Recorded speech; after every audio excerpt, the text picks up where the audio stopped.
Good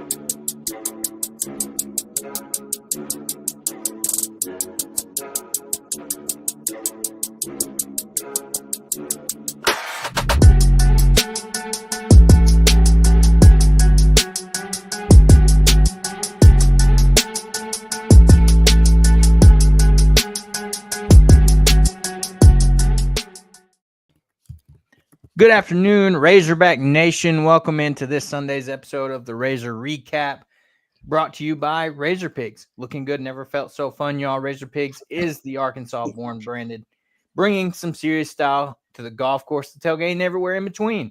From high-quality polos to head-turning hats, they've got what you need to rep the natural state with pride, founded right here at home, and now run by a Razorback-loving family. Razor Pigs is where comfort meets cool, so go hog wild and shop Razor Pigs today at razorpigs.us. As you can see by Hobbs, he is repping his hat right there, right now. You can get that same hat in white, red, or black, along with several others at razorpigs.us. So go check them out today for all your Razorback needs. And also brought to you by Scarlet Letter, Arkansas's very own handcrafted spike seltzer. Check them out today if you're in Northwest Arkansas. You can check out the Core Brewery Tap Room.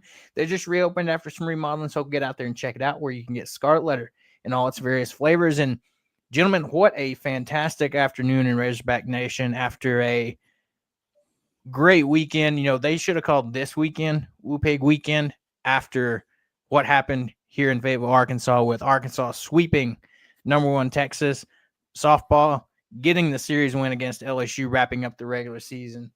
Man, it was a fun weekend here in Northwest Arkansas. Yeah, you can't get much better than taking down Texas and LSU in the same weekend. The only thing better is watching Texas completely humiliate themselves pretty much every single game. So that was great. No, it was a very fun weekend, and the only thing I wish I would have been there for at least one of those games. Same here. I picked the wrong weekend to come to Fayetteville, but you know, regardless, I mean, just I talked about this beforehand that Texas didn't scare me. They didn't look like the number one team in the country. A lot of close wins against the bottom half of the SEC. And some of the teams, the best road series they went on is technically Mississippi State as far as environment goes, but that was when Mississippi State was struggling, and 80% of their fan base wanted to fire their coach, so they weren't really all about it or had the atmosphere that they normally have. So they finally stepped into an atmosphere, and they were shook. You could just tell. They were shook. Their outfielders were talking to our fans. They were more concerned about that than actually trying to beat us. So we every phase of the game we dominated, pitching, hitting, fielding. It was a complete and dominant performance. So we just solidified why we're one of the best teams in the country, if not the best. Wow, 100%. All weekend, Arkansas baseball was living rent-free in Texas's head, so much so that you had some Texas base runners forget how many outs there were in the inning too. So yeah, that was hilarious, because I saw it and I had the same reaction as Ryder Helfrich. I was like, there's no way they just forgot to go back, because he stood there and he looked. He didn't even throw it the first. He was like, they couldn't have just made this mistake. Easiest double play of the season. Yeah, same reaction here. I couldn't believe it when I saw it on the TV, and I'm just like, you can't make this stuff up. But all you can do is laugh, because it's hilarious. I was about to say, and then those players get yanked out of the game, rightfully so. As soon as it happens, right? Yeah. So, but yeah, I mean, like you said, Hobbs, in all phases of the game, Arkansas dominated this weekend, and that started with game one. With we talked about the struggles that Arkansas had over those three series that we lost, with the problem being pitching. That wasn't a problem this weekend. And, Zach Root got us started off on the right foot with a dominant performance Thursday night, where he goes 8 innings, only allows 2 hits, 2 walks, 11 strikeouts, and 99 pitches. Will McIntyre comes in to close the game in the final inning. 1 walk, 3 strikeouts for him on 21 pitches, and Arkansas sets the tone for the weekend, at least from the pitching perspective, with this dominant performance from Root, and then McIntyre coming in and slamming the door shut. Yeah, no, I know there's a term for immaculate inning and all that stuff, but to me, that was about as immaculate as you could get. His performance on Thursday, especially with how he's been pitching. That was to go 8 innings like that with 11 Ks. I mean, geez, like he just came out of nowhere. It felt like, to be honest, it just felt like that way with pitching all series long. You got a little bit of, iffiness there on Saturday, but even then, I mean, they still gave up a couple crooked innings, and then the bats just kind of took over. So, and you got to have stuff like that, the little bit of give and take. Your pitching's not always going to be great, and your batting's not always going to be great. But as long as you can depend on the other one to step up when it happens, then you're going to be fine. But yeah, Root just, oh my gosh. I was like, there's no way he's going to get to, 8 innings, because it started to get to 6. I was like, he'll start losing control like he has been, or he'll start doing this, he'll start doing that. Nope. Full 8 innings. Just crazy, crazy pitching from him.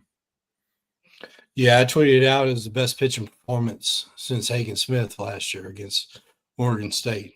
That's how dominant he was. But, we also saw him do it against Vanderbilt. I mean, he went 7 2/3. So it's in his veins to do it. I mean, and I think that maybe he just does it more in big time games. He just needs a little extra motivation. Like you said, Matt Hobbs told him the fans don't come to watch you pitch 4 innings. So that may be what Matt Hobbs has to do, is just kind of give him a jab there every time he pitches. So, but I have full confidence going forward in him. Even if he has a bad outing against LSU or whatnot, I got full confidence. Big time game comes, regional, super regional, whatever it may be, I want to see that guy on the mound. Just he's doing what I thought he could do. So, and then the rest of the guys, we're talking about game 1, but it's good to see Will McIntyre come in and shut it down, even though it was 9-0. I don't care the score. I want to see the guy pitch well. So, because I'm going to tell you one thing, it's going to come a time in a regional or super regional, Will McIntyre is going to get the ball, and we're going to need him. So. 100%. And it's like you guys said, love that Root, had this performance. I see both sides of it. Part of me was like, come on, let him come back out for the 9th, get that complete game. But on the other side, I get, you're at 99 pitches. Yeah, let's not risk potentially pushing you a little bit more. Potential injury, I get it. But, how it would have been even an awesome experience for him to get a complete game this weekend. Hadn't had one since 2 years ago. I'm blanking on the Hunter Holland did it against South Carolina 2 years ago. But still fantastic performance from that end. Then you jump over to the offensive side of the ball this game. All weekend the bats seem to, we've always had the bats all season. Pitching's been where it's been up and down a little bit. But, this game, Vahiva Aloy, 1 of 3, 2 runs scored, 2 RBIs. You had Cam Kozel 1 for 4 with a 1 run scored, 3 RBIs. Carson Bowles. How about Carson Bowles stepping in for Maxwell this weekend and just having himself a weekend, going in game 1, 1 of 3 for 2 runs scored, 2 RBIs. Ryder Helfrich 1 for 3 with a run scored. Justin Thomas 1 for 2 with 2 runs scored. Justin Thomas is a guy that seems like he has the worst luck of.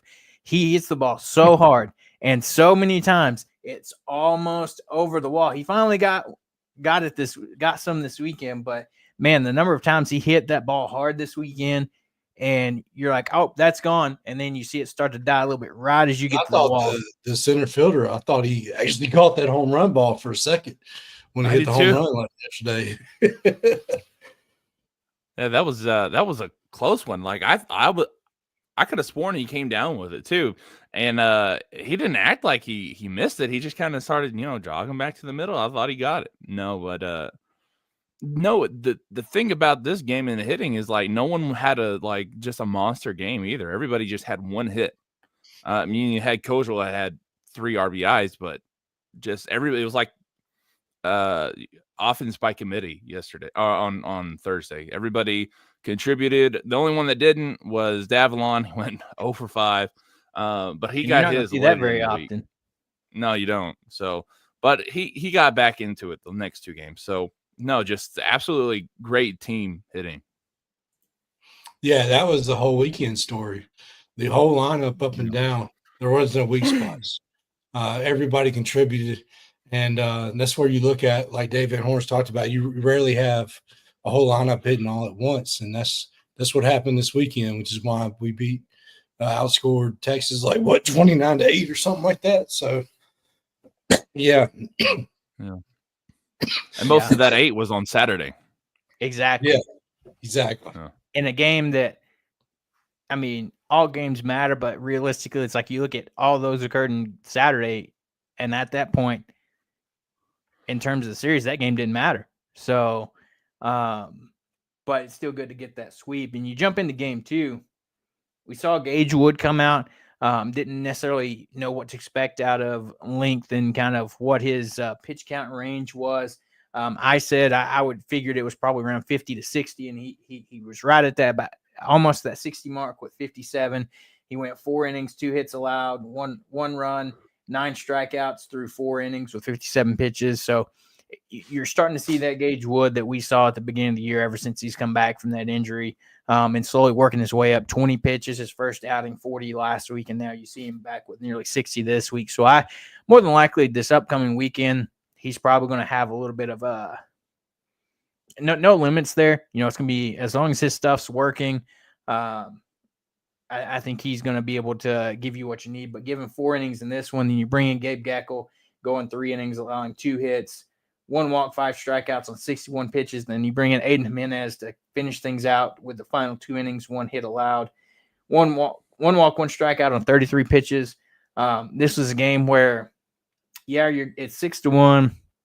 You're going to secure the series.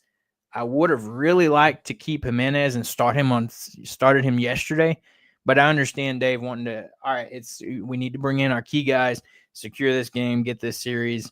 I understand it from that perspective, but it would have been nice to get a little teaser of what to potentially expect from Jimenez next year. As you know, he's going to be one of your starters next year. True, and I was thinking the same thing, but I came to the same conclusion. It's just I'd like to see him go more in innings that I don't want to say they don't matter, but like crucial innings. Like innings where you either win or lose the game on. And whenever you're up 6-1, and Texas hasn't done anything in the last 2 days, it kind of just felt whenever he came in, but. Like you said, I get it. I understand why that happened. On the next day, though, I mean, they did fine without him. I would like to see him start. Just see what he can do. And the thing is, if you go to like our regionals and we end up going to a 4th game or whatever, who do you put out there? If he pitches like he did, on Friday, I didn't look at his pitch count actually. How many pitches did he have on Friday? 33. Yeah, if he has 33, I mean, like, do you start him on like a fourth game in a regional? Hobbs, you're the one who knows more about this than anybody. It's possible. Let's hope we don't get to that point. But hey, I know possible. Yeah, but still, it would be cool to see him start at least once before the season ends. Yeah. I don't know what they're going to do, especially with next weekend. I think the decision came because Texas hits like 240 against lefties. I think that's why they finally decided, hey, we'll just go with Vital Cheese again. But I don't know. really honestly, if they hit 240 against lefties, I don't know why we didn't see Cole Gibler at some point. And we saw Bobby before him, and Bobby just had some bad luck with that misplayed ball. But yeah, I mean, it's that's the question. The whole question we're looking at is, this team, how they move forward in the postseason is the starting pitching. So we got the first two guys down.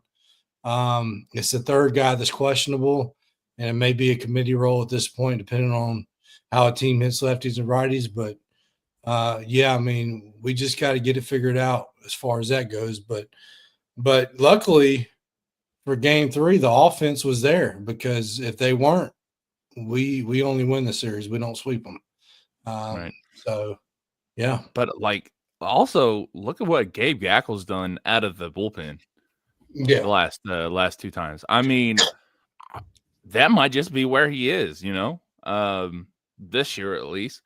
I don't know how you have such a bad time starting and then you come out of the bullpen and you get 5 Ks in 3 innings.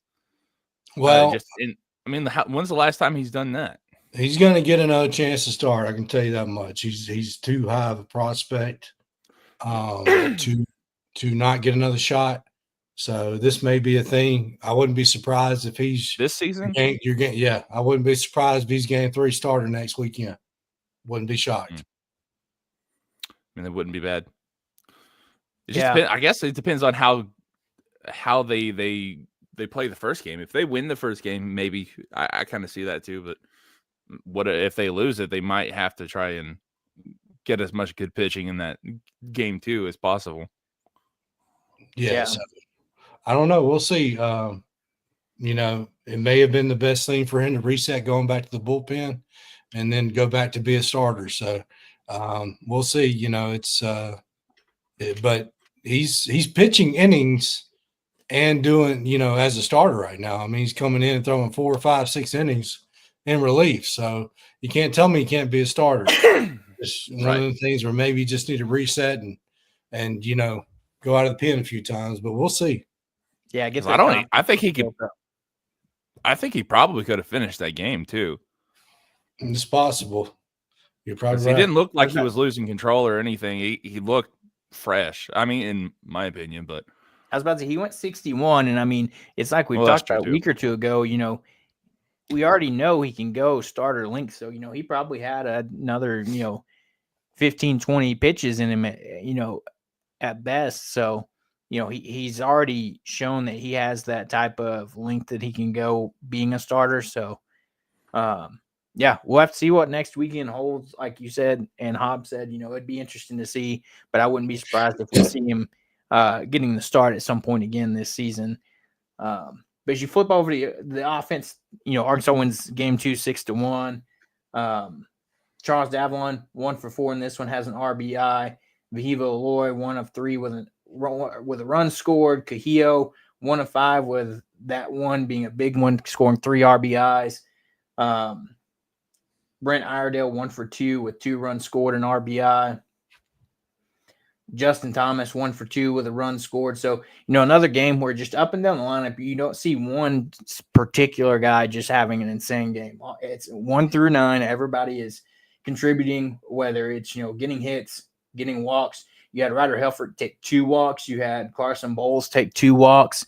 So, these guys are doing it in other ways and getting base runners and putting the ball in play, as Austin likes to say, just hitting singles, putting it in play. So, these guys were doing a little bit of that on Friday night's game. Yeah, but the only person that got more than 1 hit is Iredale. No, he had 2 runs. Never mind. But that 1 hit was a home run. And as somebody who's just struggled for the last 4 or 5 weeks, that was good to see. And then you kind of see him step it up in Game 2 and go 2 for 3 with a couple. He didn't have an RBI, but still 2 for 3. It seems like this entire team is starting to bounce back because to be honest, it was kind of a lull with everybody in the last 3 weeks. So this is unless Texas is just as bad as Hobbs, has said, which may be true, but if they're a decent team, this was just absolutely incredible to bounce back like the way they did. And part of that is Iredale. He's actually going out there getting some hits and generating some offense, but he hasn't done in a little while. So that's great. And then what was it? Like Davalon got his hit back, and it's good to see them play as a team like this. Now it's not nearly as by committee as Thursday was. I mean, they only got 6 runs and whatnot, but they really did come back in that game 3 and just kick some butt. I mean, they're the best batting team in the country, and I know like everyone wants to blame batting whenever Arkansas loses or in the last 3 weeks, but they're not bad. They are really, really, really, really, really good, and so it just that's all I got for that one. I kept rambling. You saying over and over it's the best in school history. So you can't get mad about it. I mean, at no point ever have we had over 100 home runs at this point in the season. And this team is going, like David Horn said, they're going out to out hit somebody every weekend. Period. You know what they remind me of? Well, they remind me of like Tennessee's team last year. Yeah. Because they were look at their numbers, they're very comparable when you look at the numbers. And I've talked about this too earlier in the year. It's going to get warmer and the ball is going to fly even farther. So what you saw yesterday, get ready for it, because this is what this team's capable of. And then you've got Robinette in the lineup now doing what he's doing. Yeah, it's this team is good, can kill you in a heartbeat. Do not walk these guys. You saw plain example. And this wasn't just a team. Yeah, Texas hasn't played the greatest competition in the world this year, but they were top 5 in the country in pitching.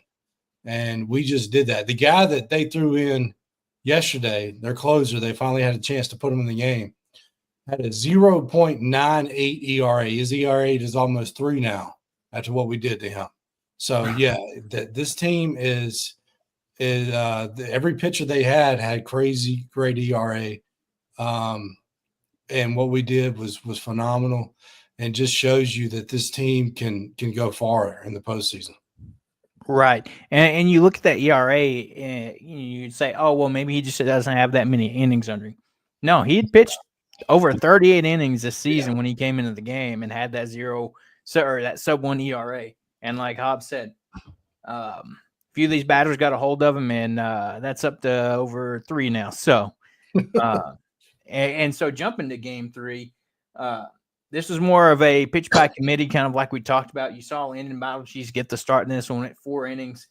A lot of 4 hits, 4 runs, 2 walks, 4 strikeouts on 75 pitches. So, not the greatest outing for him. And, I think that's kind of a trend we've seen the past few series is struggles a little bit, kind of gets you through some innings. Of course, last week went 2 innings, and, they asked Dave about it, and he said, well, he didn't strike anybody out. He got 4 strikeouts in this one. And you had Ben Bybee come in, 3 hits for an inning, 3 hits allowed, 3 runs scored, 1 strikeout on 21 pitches. Like Hobbs said, unfortunate due to that error that happened, gave me terrible PTSD, but that's beside the point.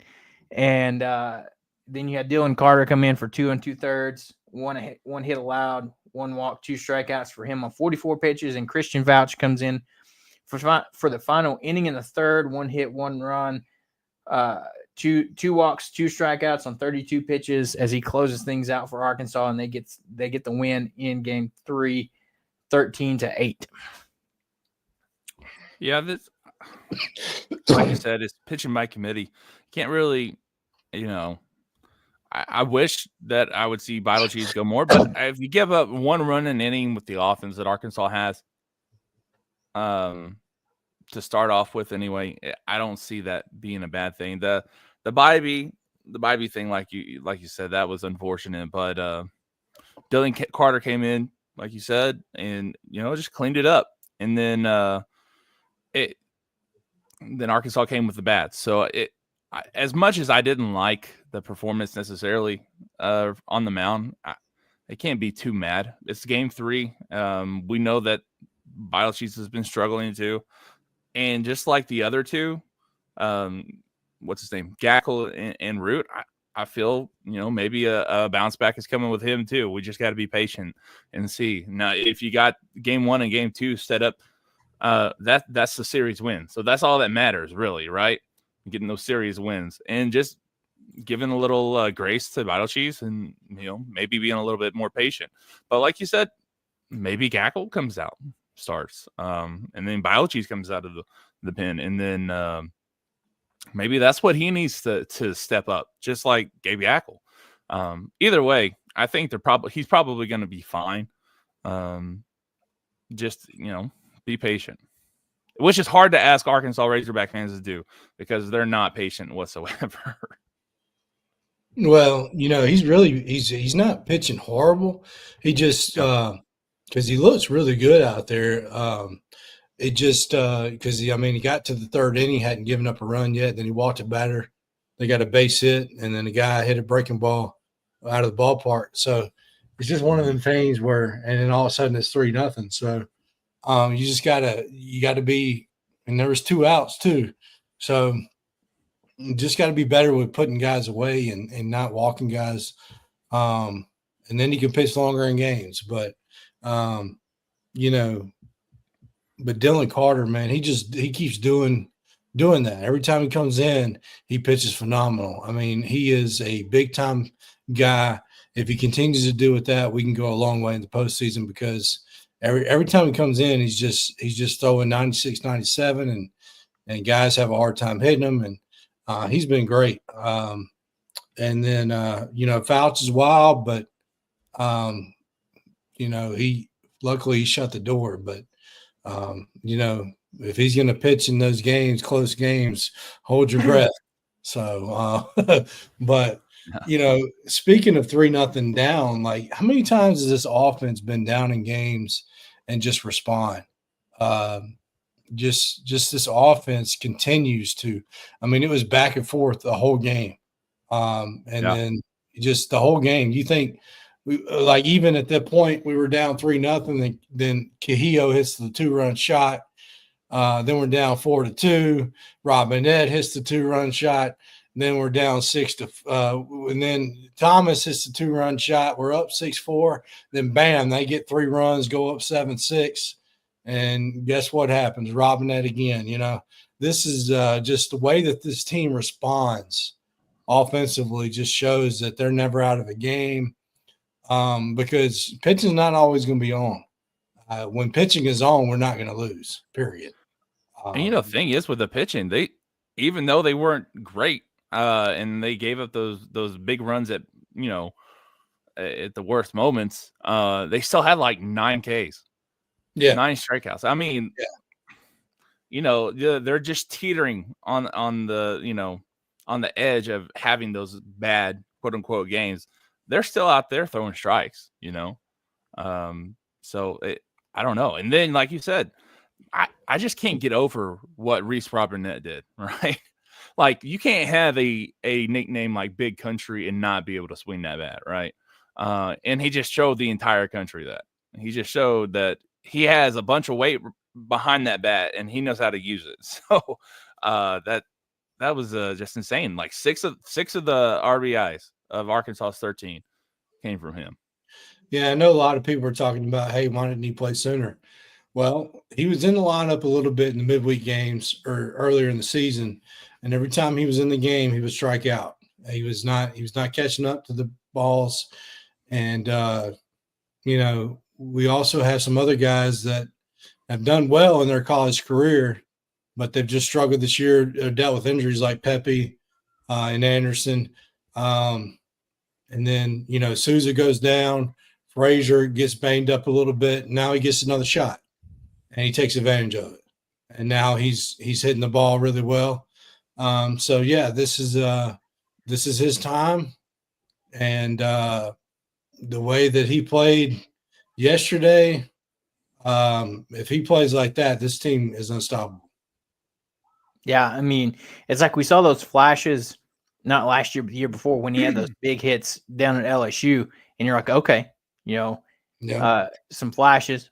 Unfortunately, dealt with some injury last year, but he's really, like Hobbs said, he struggled to catch up with some pitches, but kind of now it seems like things are starting to click a little bit more. He's getting more playing time, so he's getting more played at bats, more exposure to work on that. You can work on that in practice, but it's still hard to mimic the, rush, the adrenaline, the actual experience of batting in a real game. So if he can continue this, it's going to be a fun rest of the season. And we'll jump into the offense. So in this one, Charles Davlon 1 for 4, but he made that one a big one where he scored a run and 3 RBIs. Vahiva 3 for 4 in this game with a run scored. So just putting the ball in play for Vahiva. Cahillo 1 of 5 for 1 run scored with 2 RBIs, putting that one over the wall. Cam Kozel, no hits in this one. Brent Iredale 2 for 3 with 3 runs scored. So good to see him just getting contact with the ball, putting it in play, and kind of starting to get into a rhythm. And then Carson Bowles, we talked about the weekend that he's had in this game. He goes 1 for 4, scores a run. Reese Robinette has his big game, 2 for 5 with 2 runs scored and 6 RBIs. 6. And then Ryder Helfrich, 0 for 3, but 2 runs scored. Justin Thomas, 1 for 2 for 2 runs scored, 2 RBIs. And the offense kept us rolling in this one. And, I mean, it's going to be fun to see what the rest of the season holds. This offense is starting to, fall back into form, what we saw earlier in the season. I think we just needed a get right series, and what a series this was for Arkansas. You go on that three series skid, you come back home.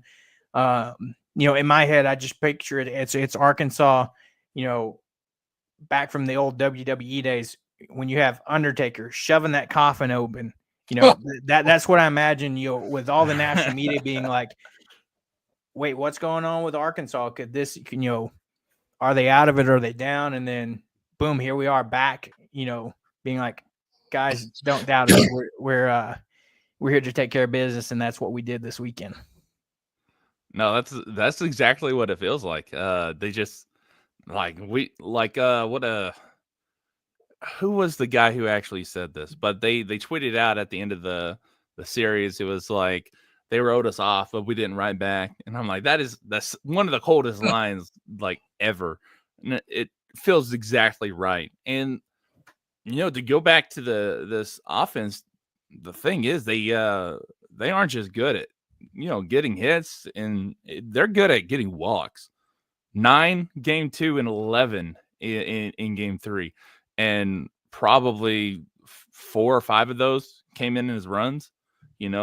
That it's just the being able to see where the zone is. And I feel like they did get a few questionable calls this week, but the thing is, Arkansas never gets questionable calls, so I don't give a crap. Like we get questionable calls against Texas, I don't care. Like screw Texas. But yeah, still, I mean, they're able to go out there and see the zone very well and get walks and then freaking 5 hit by pitches on game 2. Like they just kept giving Arkansas free bases, and 2 of those was Brent Iredale too. Mm-hmm. Yeah, I got smoked twice. So Justin not as many in game 3, ball and then got knocked over. Brent Iredale starts to take his base, and then he Brent doesn't even move. He just stands there and looks at him like that was completely like the personification of this weekend. It was amazing. Oh, 100%. So, big weekend for Arkansas. They get themselves right back in the contention for the, SEC in the regular season, 2 games back from Texas. Now, after this weekend, they kind of moved out of that being tied with LSU as LSU loses a series on the road against Texas A&M this weekend. Arkansas will be headed to the box next weekend to take on the Tigers. So, another, like we said last week, 3 big series to end the regular season. Then you come back home to take on Tennessee. So, 2 more big series for Arkansas. And after what I've seen this weekend, it's like Dave said after game 3, the little clips that the baseball team posts after the game. He said, we've got something special brewing in Northwest Arkansas. And, I think that has a lot of weight that carries with after this weekend and the way this team responded after that 3 series, losing 3 straight series. You come back home and, Dave talked about how, the midweek game was canceled. It was nice to kind of just reset, Thank God. Exactly. Yeah. And, he said he just sat and talked with the guys.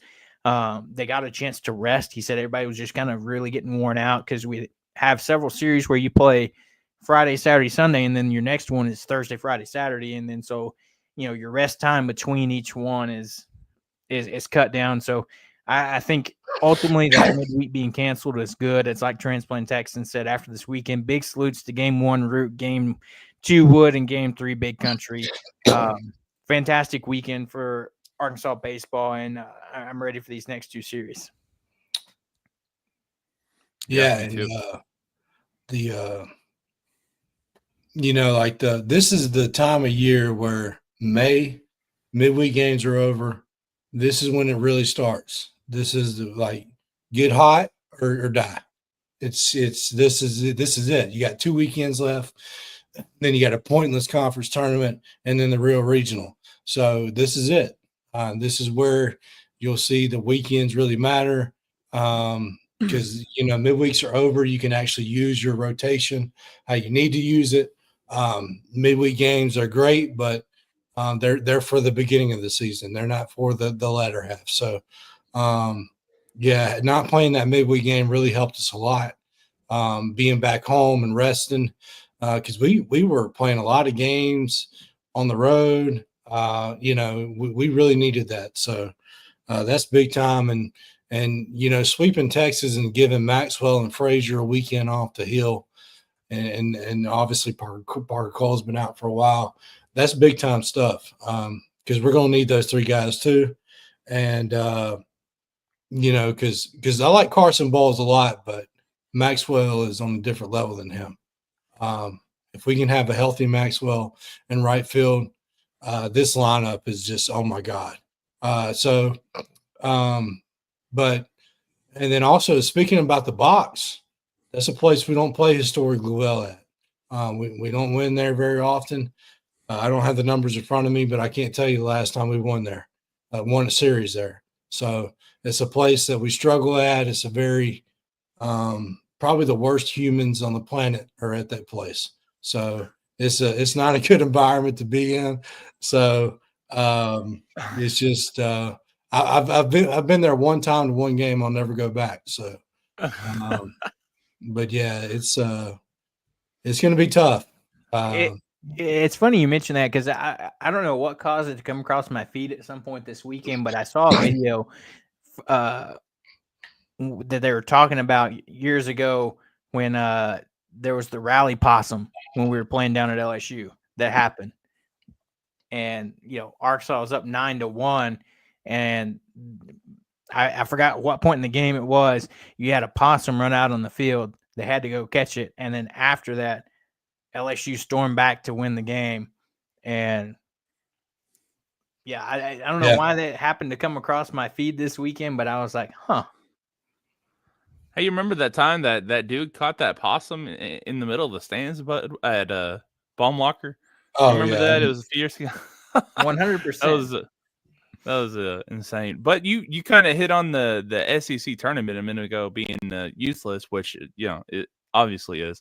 But I do like that they're doing a single elimination now. That never needed to be double. But you know what would be the funniest thing? If they just everyone just said, you know what, screw it. We're just gonna go home. It doesn't matter. Tournament's what matters. And then they just let Missouri come back from 6. They're not going to do that. It would be funny, but they're not going to do that because that end up knocking a team like Florida or Mississippi State trying to fight their way into and A&M fight their way into the tournament. They that would end up knocking one of them out. So you don't think it would knock someone else out, or I don't know how they seed the baseball national championship. Well, that's who it's going to be. It's either A&M or Florida and Mississippi State. They all got around the same conference record. They're all trying to fight their way into a regional right now. So, yeah, because they all started like 1-9 in conference play. So they're they did. Yeah, but I really don't care about any of them. I think it would be funny. I don't either. They've had too much success as it is anyway. Yeah. And speaking of losing 3 straight series, I don't know what it is about people on Twitter, but I get it's always me that they're like, "Oh, y'all lost the series. Don't worry, Razorback Hobbs are going to tell you it's all okay," because it is. It's okay. Like, it's going to happen in baseball. So I don't. Who was it that said that? David Marks, a couple other guys yesterday. Tweeted my name.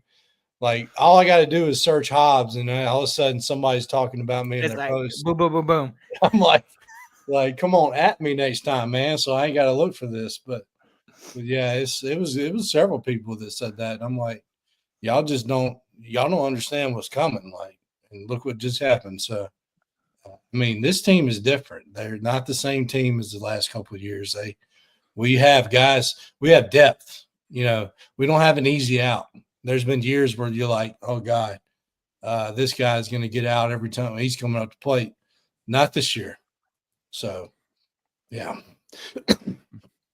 Yeah. Quick look. So talking about LSU. So unfortunately, LSU leads the all-time series against Arkansas 75-39. Since 2019, though, Arkansas is 9-4 against LSU. In their last 13 games, Arkansas is 41-77 in the series. Under Coach Van Horn, Arkansas is 27-44 against LSU. And then Arkansas is 21-25 in home games against LSU. But the Razorbacks have won 9 of the last 13 series against LSU, including a sweep in Fayetteville in 2022. So historically not great, but over the past few years. Well, we swept them last year here. We swept them here last year. 24. We did? Yeah. Yeah, so we also beat them with the best pitcher they've ever had, too. So that's right. Yeah. I forget his name now. How do you forget that name? Paul Skeens. Come on. Paul Skeens. You know how many times I forget everybody's name? Like, you will tell me your name and I will forget it as soon as you walk away. I'm terrible with names. Yeah. Transplant Texan said those home runs on Saturday were better because there were runners on base. Without those base runners, those home runs alone would not have won the game or would not have won the game. Yeah. Agreed. So, I mean, that's what we talked about. It's a great combination of this team where you put the ball in play, get those base runners, and then, go ahead and hit those home runs. That's fine. Compared in the past where it's been solo shots or, 2-run shots. These are think about. Sorry, I'm going to cut you off, Kevin. Think about all the balls that have been caught at the wall. And just think about that. There's been several of them, and and those balls are going to fly a little bit more here in the next few weeks. When because think about the last couple of regionals when you've seen those teams just hit the ball out of the ballpark like TCU and Kansas State. It's going to be us this time. And you get a nice day where the wind's blowing out as well.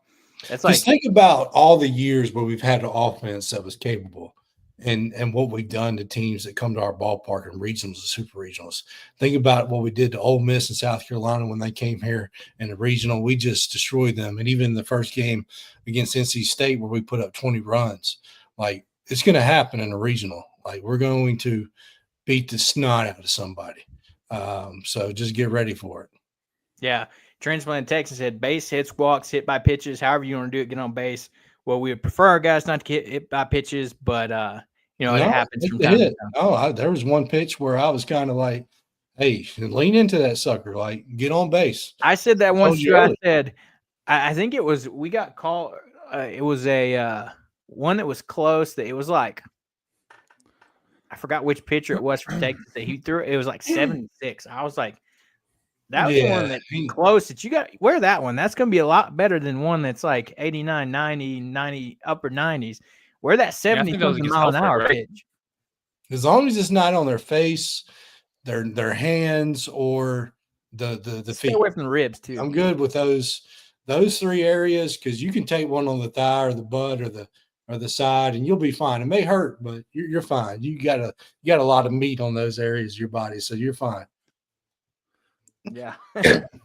So fantastic weekend. Arkansas sweeps #1 Texas as they get ready to head to Baton Rouge to the box to take on LSU next weekend. Who, like we mentioned earlier, they lost their series on the road against Texas A&M. Texas A&M team that's getting hot right here towards the end of the season. So time to take the confidence and the success Arkansas had this weekend and take it on the road with us as we get ready to get even closer to wrapping up the regular season. And as we talk about wrapping up the regular season, Arkansas softball did that this weekend as they played in Bogle this weekend and took care of business against LSU, winning the series. And, for you, the stats people out there, and you look at it, it's we've talked about it every week, I'm pretty sure. But with it being the final series of the regular season, if you look at it, Arkansas won every single series it played after getting swept by Oklahoma. They didn't lose in single series the rest of the season. Yeah, they're number 2 right now, right? If I'm not mistaken. Yeah, behind who? Oklahoma. And what did Oklahoma do this weekend? They lost the series to Florida, didn't they? Pretty sure. I was just going to ask what Oklahoma has done the rest of the year, because unfortunately I don't keep up with softball like I do baseball, but I try to watch the games. But unfortunately, a lot of times they're at the same time as the baseball team. Yeah, they've pretty much won out except for this weekend, if I'm not mistaken. No, I don't know. I had a nap like an hour or so before we actually got on here, so I might have dreamt that as well. So let's see. After they swept us, Oklahoma, they won the series against Missouri, lost the series against Tennessee, lost the series against Alabama, swept Mississippi State, swept Texas, and then, yes, they lost the series to Florida this weekend. So they've lost 3 SEC series, and Arkansas has lost 1. So what do you think they're number 1 in the nation on Monday? Give it to us. Let's go. That'd be the first time in history Arkansas softball is number 1. Yeah, because after this week, season over. Yes, this was the last regular season game. So they're going to host. They're going to host all throughout the supers and stuff. Yeah, because they're a national seed at this point. Ooh, right. That's true. I'm going to try and get some tickets to that then, because I want to take my daughter. That'd be a cool thing to do. Yeah, we get kicked off. The SEC tournament starts on Tuesday, and we are a 5 seed going into the SEC tournament. So that don't make sense. We're the 5 seed, and we'll play on Wednesday versus the winner of Georgia and Kentucky. Why are they our 5 seed? Don't ask me how they calculate these SEC standings. I don't know. And they're playing it in Athens, right? Yes. So we could be playing a home team. Yeah. Well, Arkansas is number 6 according to the RPI. Oh, that's the RPI. This isn't the rankings. But at the end of the day, it's like you guys said, we should be in for a lot for a top national seed, where we're going to host both regionals and supers, if making it through regionals. That's the thing that I remember a few years ago. We made it through regionals, hosted super regional, and unfortunately got beat by Texas. And then last year we made it to a regional and then lost out to Oregon, who came here. But the way this team has been playing, just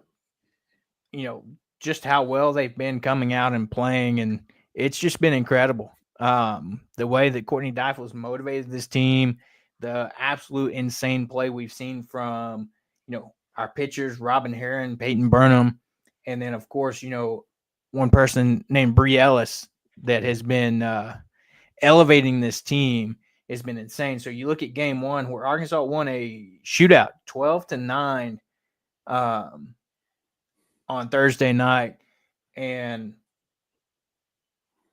Robin Herron got the start in this one, 3 1/3 for her, 2 hits, 2 runs, 6 walks, 3 strikeouts on 74 pitches. You had Reese Burline, 2/3 of an inning, 2 hits, 3 runs, 2 walks, no strikeouts on 29 pitches. And then Peyton Burnham, the final 3 innings, 7 hits allowed, 4 runs, 4 walks, no strikeouts on 81 pitches. This was an all hands on deck game for the pitchers and, carried by the offense, kind of like we talked about in that game 3 for Arkansas baseball. That was game 1 for the softball team. You had Reagan Johnson 2 for 4 with a run, 1 RBI and a walk. Reagan Kramer 0 for 4, but also took a walk. You had Bri Ellis go 1 for 1 with 2 RBIs and 2 runs scored. Ellen McNow 1 of 5 with a run scored. Kaylee Wyckoff 1 for 3 with 2 runs scored, 2 RBIs. Courtney Day 2 for 3 with 2 runs scored, 4 RBIs. Kennedy Miller 2 for 3 with a run scored, 3 RBIs. Like we talked about with baseball, it's up and down this lineup 1 through 9. You have to worry about everybody. And, this was a game where, your pitching staff wasn't pitching to their top ability that we've seen them this year. And the bats kind of filled that gap and helped us get the win 12-9 in game 1. Yeah. So I was looking up the standings and so between 1, 2, 3, 4, 5, 6, the top 6. What do you think? How many games do you think separates the top 6 in SEC 3 softball? 3 games between Florida, Arkansas, Tennessee, Texas A&M, and Oklahoma. 3 games separates them. So that's what it is. It's just their SEC softball is really good. And I kind of like it that Oklahoma came here and had a little bit of trouble. What? It's the same in baseball. They're all right there with each other in the standings. It's just cool to see, but it is cool to see Oklahoma come in here and struggle the way they did. But yeah, no, like you said, Bri Ellis, she's my favorite one. She's the one that I know by name. I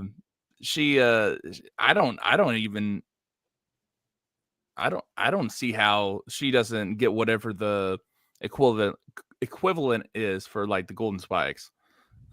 She hands down the best team, best player in the country. So as long as she's hot and as long as she stays up, Arkansas has a chance to win this whole thing, if you ask me. 100%. The way, what she's been doing over the past few weeks hasn't been short of incredible. So you jump into game 2 of this series.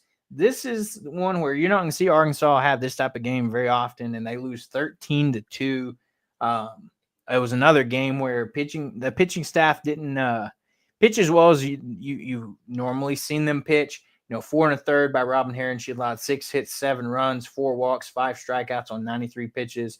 Reese Burline doesn't even complete an inning, gives up a run, a hit, or 1 hit, 1 run, 2 walks on 16 pitches. And then you have Cam Harrison come in for the final 2 2/3, giving up 6 hits, 5 runs, 2 walks, 4 strikeouts on 62 pitches. Offense kind of struggled at the plate this day, and LSU's pitcher went the full 7 innings against Arkansas on 146 pitches. You look up and down the order there.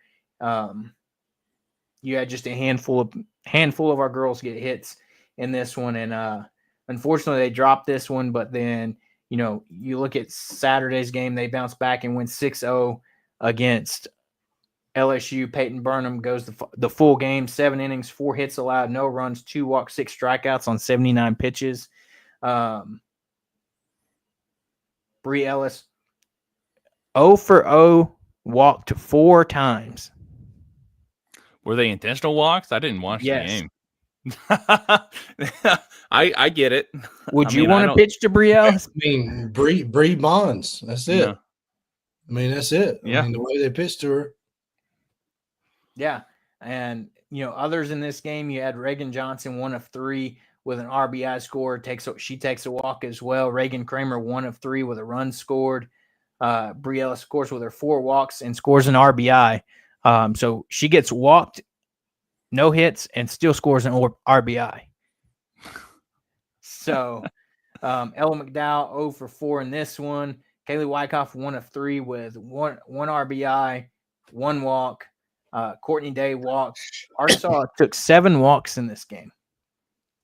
So, and that's what happens when you have a lineup that up and down, like we talked about, but with baseball, that they can hit the ball up and down this lineup. So, yeah, go ahead and walk Bri Ellis 4 times. We still have other batters that can easily put the ball over the fence as well. It reminds me like when they walk with Hiva to face Cahill, like good luck.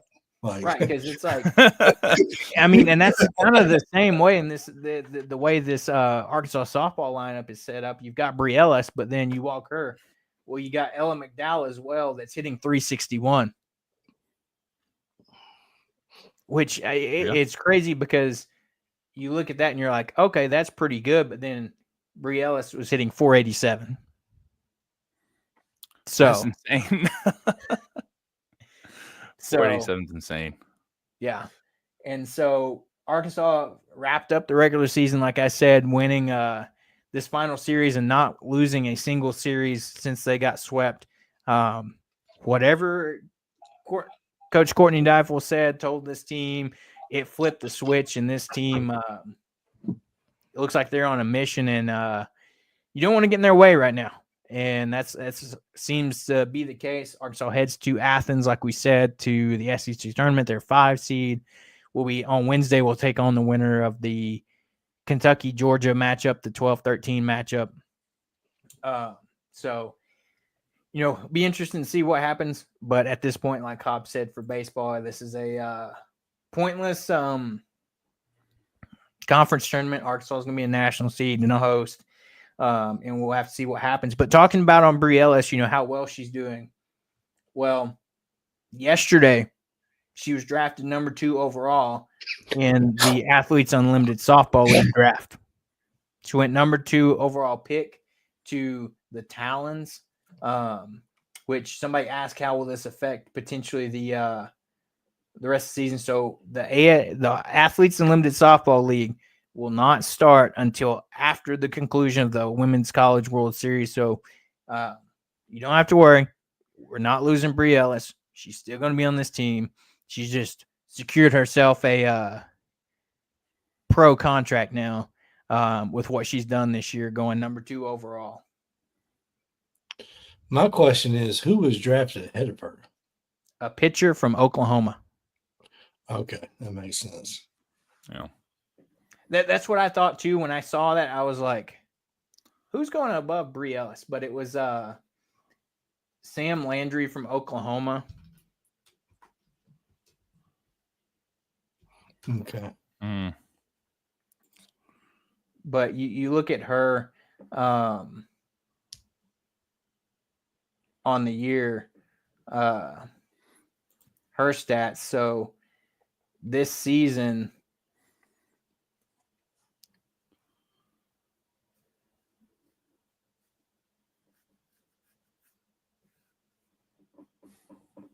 she has season highs of 11 strikeouts in a game, season lows of no walks, no hits, and she's even went 9 innings in a game. So she's a senior for Oklahoma.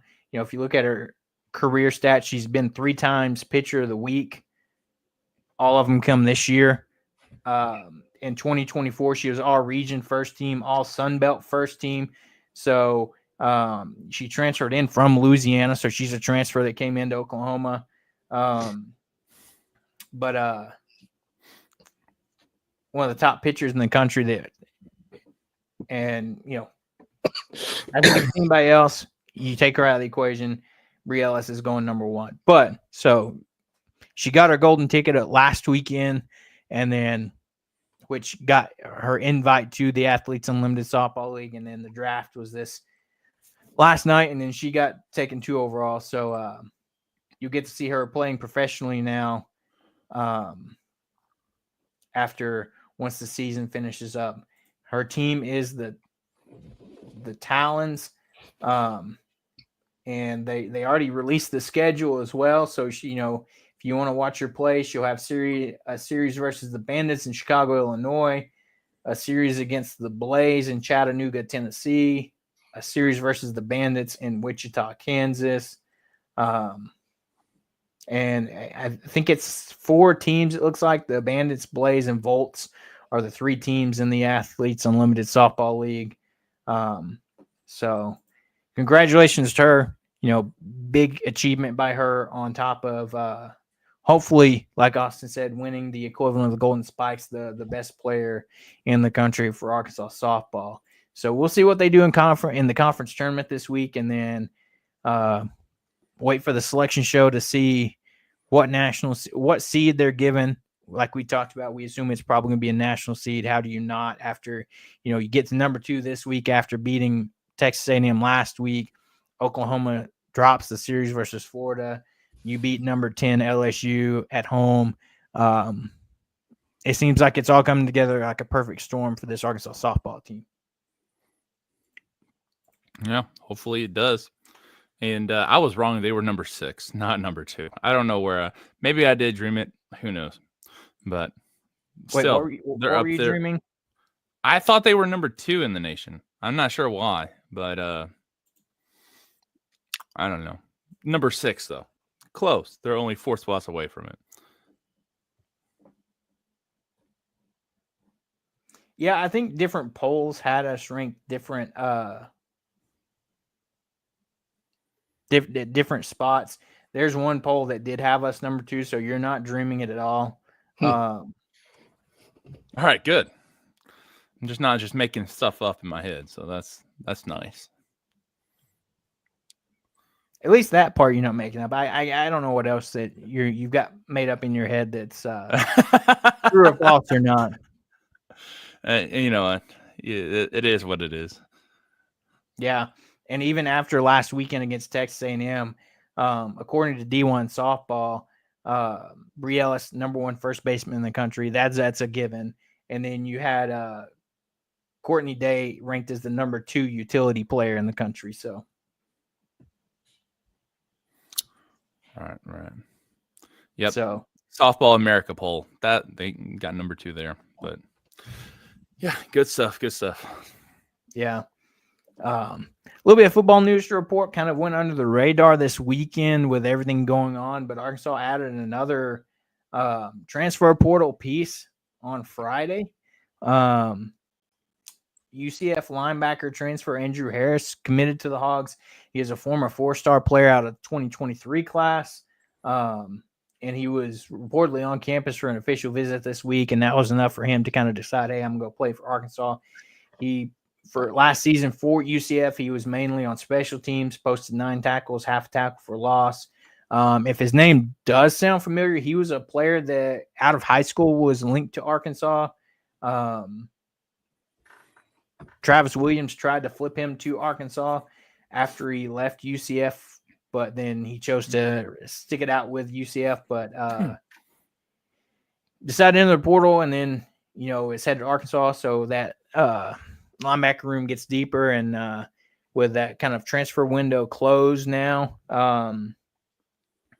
you got summer, and then as we get a little bit closer, we'll start doing breakdowns of our position rooms for this upcoming season as we get ready to start into fall camp and get ready for the season. So, baseball season, boys. It's April. It's time to get serious about baseball.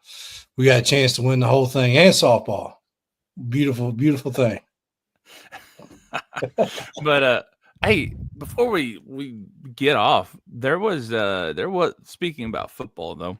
There was a little piece by Sports Illustrated about Andrew Armstrong. Did you guys read that? Oh yeah. Man, I don't even know what to think about that. And I've been holding it in for a little bit because I've never heard a bad thing about that kid, like ever. And you hear stuff about kids all the time.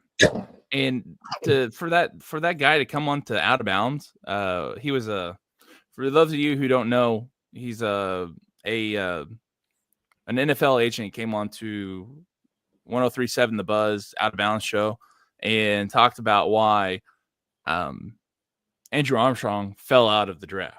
And they apparently thought there were some character concerns with him. And now I also saw a rumor that said that maybe he thought of a different person, but I don't see where that came from. Never heard anything bad about him, and if that is true, and that's why they that he dropped out, Miami just got a good receiver for very, very cheap. Do what? I said, look how happy Caleb is. It's his team. Oh, 100%. Yeah. I was about to say he fits into that offense too. I feel like that fast paced down the field offense. You don't have the pressure of having to be a key cog in the wheel if you phrase it that way. He can come there, play his game. You've got Tyreek and Waddle, your two main guys. But hey, that wide receiver 3 position is open for grabs, and I would love to see a guy like Andrew Armstrong, bring the type of play he had at Arkansas, being a very much dependable guy when you need a catch, be a guy that gets called upon. So, yeah, he has definitely the chance to be a steal of the draft for sure. But hey, let him be one of those guys that uses it as motivation. Chip on his shoulder, be like, all these teams passed up on me. I'm gonna go out here and ball out down here in South Beach. So, yeah. And what's funny? I've had so many people say, well, he just wasn't really that good. He just got so many targets. I was like, well, if you're the only one getting targets and you're still making catches, you're pretty freaking good. So you get double teamed and whatnot. And he was open. Yeah. I mean, you got to get open. So I don't understand that. Why do we complain about who we're throwing the ball to if he's open? I've never understood that. Yeah. So I don't know. It's just I hope he doesn't play good against the Chargers, but I hope he tears it up. I was about to say, and a good point too. You're looking at it, through some of the stuff. You think about, look at the Miami receiving core too. Waddle and Tyreek. What do they have in common that is different from Andrew Armstrong? Andrew Armstrong Andrew Armstrong's brings the size. Yeah. So 6'4", you bring a big body target to the offense that, you've got Waddle and Tyreek that are great receivers. They're fast. They're not the tallest guys in the world. So you bring a guy like Andrew Armstrong, 6'4". He's a guy that definitely could potentially make some noise here, and I'm all for it. Yeah. And it just helps that he went to my favorite team. I want to see all the Arkansas guys succeed, especially as much as it pains me to say it. I want to see Landon Jackson succeed. Kind of like you said, he can have a great rookie year as long as it's not against Miami. Yeah. It's funny. One of my writers is also a Dolphins fan, and he was like, I hate it because I hate the Bills. I hate that he went there, but I want to see him do good. And I'm like, yeah. You know what I really want? Like, as much as I like the Chargers, which isn't all that much because it's hard to follow the NFL. Detroit is probably my second favorite team. Not only because they have like 5 or 6 Hawgs there, but it's just a crazy story. And I was talking to somebody about that this weekend.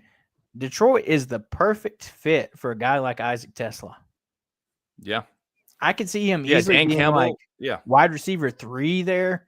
The guys ahead of him to kind of beat out are guys that, don't necessarily blow you away. And with what we've talked about, the athletic ability he has, the freak athletic ability, he can make catches, his catch radius. It's just like him and the Detroit is a perfect match, I feel like, especially with that mentality of that team. Just get in there, build that chemistry with Jared Goff, and then, work your butt off, and you might be seeing him pretty quickly into his NFL career playing for the Detroit Lions. And the thing about everybody being like, wow, I can't believe they took him in the 3rd round. That same guy that was talking about Andrew Armstrong was saying that most teams that were looking at him were looking to take him in the 4th or 5th round. And everything else was projected 6th or 7th. So it's not like they didn't know what they were looking at whenever. No one was thinking about taking him before the 3rd round other than Detroit. So, and the thing is, you don't go for a kid just because he, loves your team, right? You go for him because you think he's good. And if they think he's good enough to go in the 3rd round, I mean, he's going to get a fair shot at getting a starting role this season or in the near future. 100%. So, it's like Trent's playing text and said, Arkansas is too small of a state, and the U of A has too much attention for any Armstrong, quote unquote, character flags to fly under the radar. Yeah, I don't know. The only thing I can think of is, it's a sad story about his brother having a mental health episode and was killed by police officers. And then he was pretty loud on social media about it, but that was like 2 or 3 tweets. It wasn't anything crazy. Right. I don't think that would be it, but there's a lot of people that bring that up, and I don't know why that would be it. But I don't know, man. It's weird. They all lost out. That's all I can say. True. We'll see. So, anything else from you guys before we get out of here? No, man. I think that's it. Yeah. Well, we'll be back this week, later in the week, to preview this upcoming matchup Arkansas has with LSU. We'll recap you on where the softball girls are at in the SEC tournament. As things are starting to get down to crunch time, I'm excited to see what happens. It's going to be fun. Before we get out of here, don't forget to like and subscribe to the show on YouTube, Apple Podcast, Spotify. Make sure you hit that bell every time we go live, you don't miss it. And yeah, everybody have a great beginning of your week. We'll be back this week on Thursday to preview the upcoming weekend. And everybody have a good one, and we'll see you when we see you.